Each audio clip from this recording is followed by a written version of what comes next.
Good morning. It is Tuesday morning tea with Elsa. I am here with Bex Tasker of Positively Together, and we've got some fabulous New Zealand weather behind us,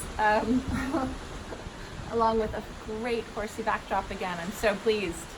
So I chose not to do this live today because I would rather have the backdrop than be sitting in the house somewhere.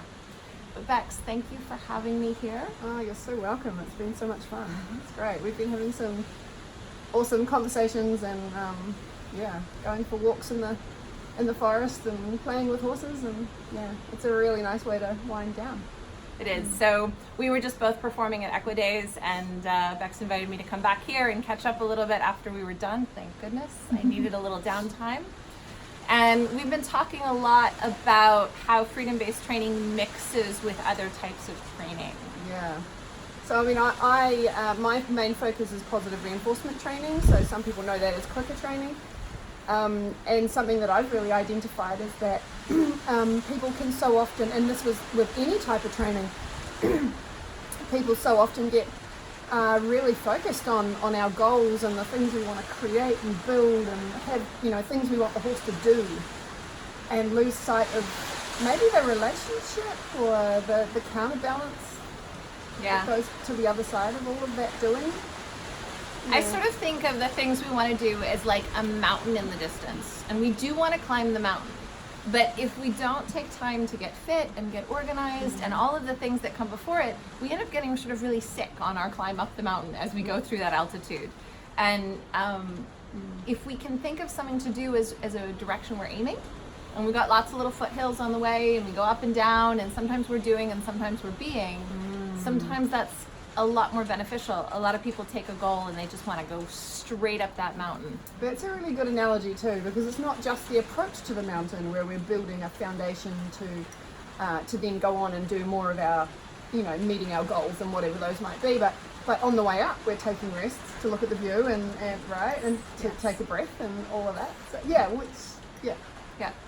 So what I find is that a lot of people have a hard time stopping to look at the view if they don't see the point behind it, if they don't see the reason, or if they don't see the value.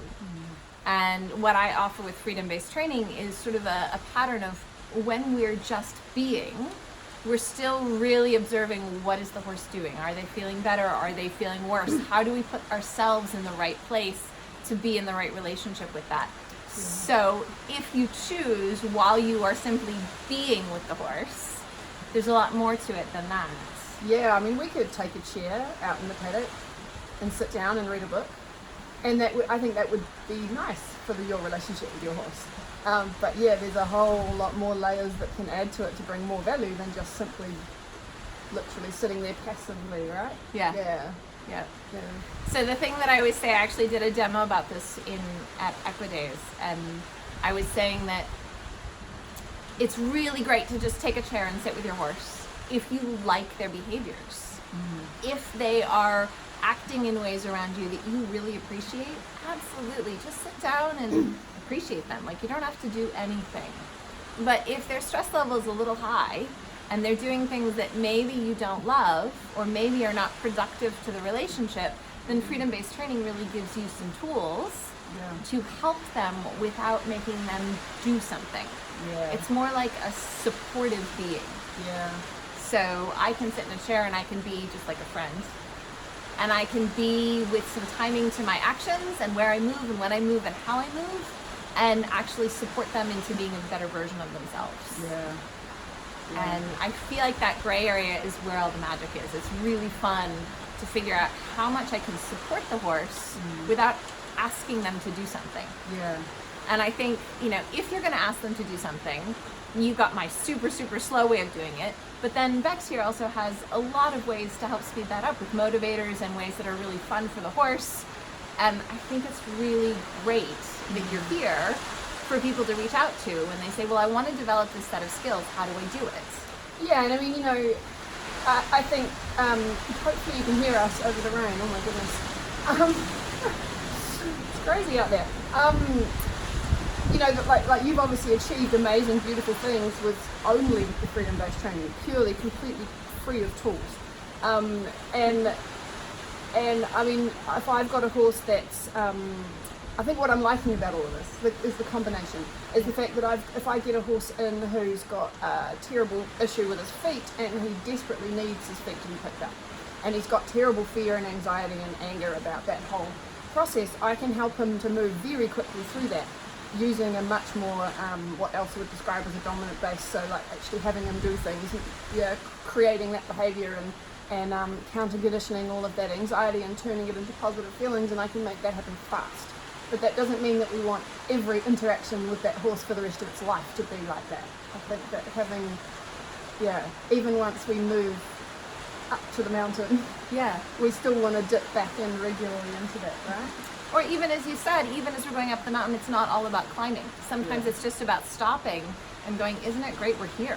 Yeah. And maybe that other training will progress faster because we're balancing it out with some of that freedom-based training and some of that, So my goal for freedom-based training is not that everybody in the world learns it. I actually don't. I want freedom-based training to simply actually become a way you train your feeling and your timing for understanding the horse. And it's a way to get better at being with them.